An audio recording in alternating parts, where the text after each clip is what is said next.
반갑습니다. 12월 15일 토요일 큐티 스케치 시간입니다. 오늘 본문은 역대하 30장 13절부터 31장 1절까지의 말씀입니다. 어제 본문을 통해서 부흥이란 십자가의 은혜, 십자가의 사랑이 새롭게 조명되는 것이고 깨닫는 것이며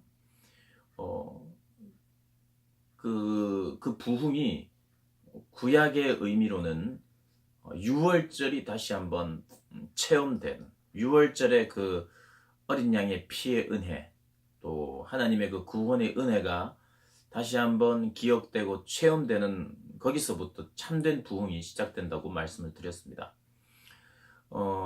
이 히스기야 왕이 진행하고 있는 이 유월절을 지키는 이 문제, 이 일은 큰 모임으로 발전을 했습니다. 물론 북이스라엘 백성들이 소수가 참여했지만 그럼에도 불구하고 많은 사람들이 모였어. 성경은 큰 모임이 진행된다고 이야기를 하고 있습니다. 근데 사실 성전 정화의 시간이 조금은 늦어지고 또 제사장이나 레위인들 이 유월절을 지키기 위하여 짐승을 잡고 해야 되는 이 제사장들과 레위인들의 수가 부족해서 원래 이 유월절은 출애굽한 그 달이 이제 첫 달이 되는 겁니다. 첫 달 14일 날 유월절을 지켰는데, 그래서 정월 14일 날 유월절이 되고 그 다음 날부터 15일부터 7일간 무교절 절기가 지켜져야 합니다. 그래서 이 무교절은 뭐냐 하면 이 누룩 없는 떡을 먹으면서 유월절을 기념하는 거예요. 그러니까 유월절은 1월 14일, 그러니까 유대력으로 말해서 출애굽을 한 그 해, 그 달을 첫째 달로 봤을 때 1월이죠. 1월 14일을 유월절로 정했습니다. 그리고 그 유월절 절기를 지킨다 할 때는 그게 무교절이 포함되어 있는 거예요. 그러니까 총 유월절로, 날짜로 말한다면 14일 하루가 유월절이고, 유월절 절기는 역시 또 무교절을 지킨다 이런 말과 유월절 절기를 지킨다 이런 말이 동일한 것입니다. 그래서 일주일간 누룩이 들어가지 않는 또 떡을 먹으면서 기념하는 거죠. 온 가족들이, 온 유대 백성들이 기념하는. 그런데 이제 북이스라엘 사람들이 소수이지만 왔는데 어떠한 용고인지는 모르지만 아무래도 이제 급하게 오게 됐고 오랜 시간은 거쳐서 오게 되다 보니까 이 정결 예식을 제대로 못했던 사람들이 분명히 있었던 것 같습니다. 그럼에도 불구하고 유월절을 지키기 위해서 둘째 달에 연기되었던, 첫째 달에 하지 못해서 둘째 달에 했어요. 둘째 달에 하는 경우가 율법적으로는 민수기에 나오는데, 첫째 달에 예를 들면 부정한 어떤 일을 하는 경우에, 가령 장례식이 났다든지, 그래서 시체를 만지면 부정해집니다. 그래서 시체를 만지고 장례식을 치른 경우에는 뭐 한 달간 혹은 뭐 몇 주간 이 정결 예식을 치러야 되는 그런 어떤 기간이 있기 때문에 유월절을 지내지 못해요. 그래서 율법으로 그런 경우에는 한 달 연기를 시켜 주셨어요, 하나님이. 그런 경우에만, 특별한 경우에만. 그래서 이번 경우가 그런 특별한 경우이기 때문에 이스라엘, 유다가 전체적으로 한 달을 늦춘 거죠. 그래서 2월 14일 날 이 일이 진행됩니다. 이 이스라엘 백성, 북이스라엘에게도 그 소식을 전하고, 그리고 북이스라엘 사람들이 오고, 그러면서 그러는 와중에 정결 의식을 행하고 유월절 어린 양을 먹어야 되는데 그러지 못했어요.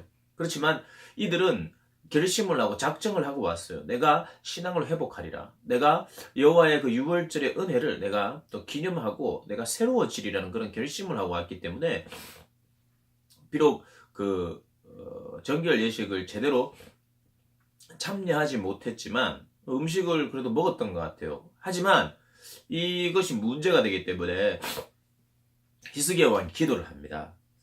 자기들을 깨끗하게 하지 아니하고 유월절 양을 먹은 이 사람들을 위해서 기도를 합니다. 선하신 여호와여 사하여 주옵소서. 결심하고 하나님 곧 그의 조상들의 하나님 여호와를 구하는 사람은 누구든지 비록 성소의 결례대로 스스로 깨끗하게 못하였을지라도 사하옵소서라고 기도를 합니다. 그리고 실제로 주님께서 사해 주셨어요. 그런 이 유월절 자체가 패스오버라고 그랬죠. 넘어간다.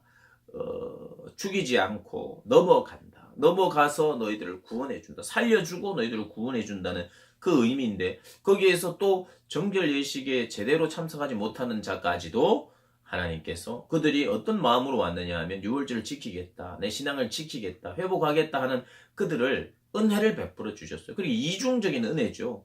원래 유월절 자체가 구원의 은혜인데 또 이스라엘 백성들 중에 정결 예식에 참여하지 못하고 제대로 그것을 못한 사람들도 그들의 동기와 그들의 중심을 보고 용서해 주시고 온전히 유월절에 참여할 수 있도록 은혜를 주십니다. 그런데 이 백성들에게 큰 기쁨이 있었어요. 감사가 있었어요. 그래서 7일 동안 크게 즐거워했더라. 그리고 여호와를 칭송하고 찬양했더라. 그런 내용이 나옵니다. 그런데 한 달을 늦게 했습니다. 근데 그들에게 큰 기쁨과 즐거움과 하나님의 받아주심이 있었어요. 그래서 23절을 보면 온 회중이 같이 이야기를 하기를 일주일을 더 우리가 유월절 절기를 지킵시다 하고 또 7일을 즐겁게 지켰다고 이야기를 합니다.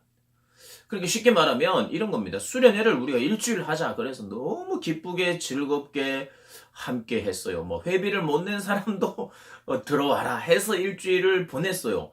그런데 수련회 날 마지막 날에 우리가 이래서는 안 되겠다. 일주일을 더 하자. 그래서 뭐 모든 사람들이 선생님들, 뭐 목사님 다 동의를 하고 좋다. 그러면 일주일을 더 하자. 그래서 더 많은 비용을 또 냅니다. 더 많은 비용을 내고 또 교회에다가 또 우리 밥을 좀 더 해주세요 하고 여러 가지를 부탁을 드렸는데 어떤 일이 일어났느냐 하면 더 큰 기쁨과 즐거움이 일어났다. 이런 내용과 비슷한 내용입니다. 그런 일이 유월절을 지키는 일 속에 있었다는 거예요. 왜 그럴까요? 그들에게 정말 영혼의 깊은 만족과 기쁨과 즐거움이 있었기 때문입니다. 회복에 대한 즐거움과 감사가 있었기 때문에 비용이 더 들어도 자발적으로 더 내고 함께 하기를 기뻐했던 거예요. 참 그런 일이 잘 일어나겠습니까마는 우리 고등부도 그런 일이 한번 있었으면 좋겠어요. 목사님 2박 3일이 아니라 4박 5일로 합시다.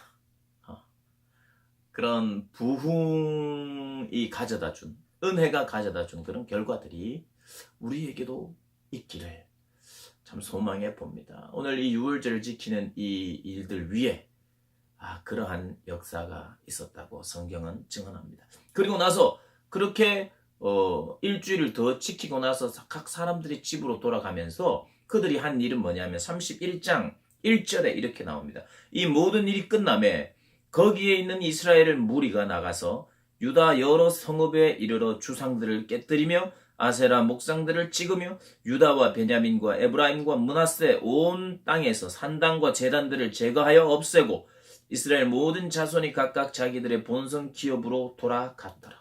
자신의 삶의 자리에서 버려야 되고 척결해야 될 것들을 완전히 끊어버렸다. 삶의 확실한 변화, 삶의 확실한 결단들이 일어났다고 이야기하고 있습니다. 우리의 예배에도 이런 은혜가 있고 우리의 예배 후에 우리의 삶의 자리에도 이런 결단이 있는, 그래서 하나님이 정말 기뻐하시는 삶을 살아가는 우리 모든 고등부 학생들 그리고 선생님들 되시기를 주님의 이름으로 축복합니다.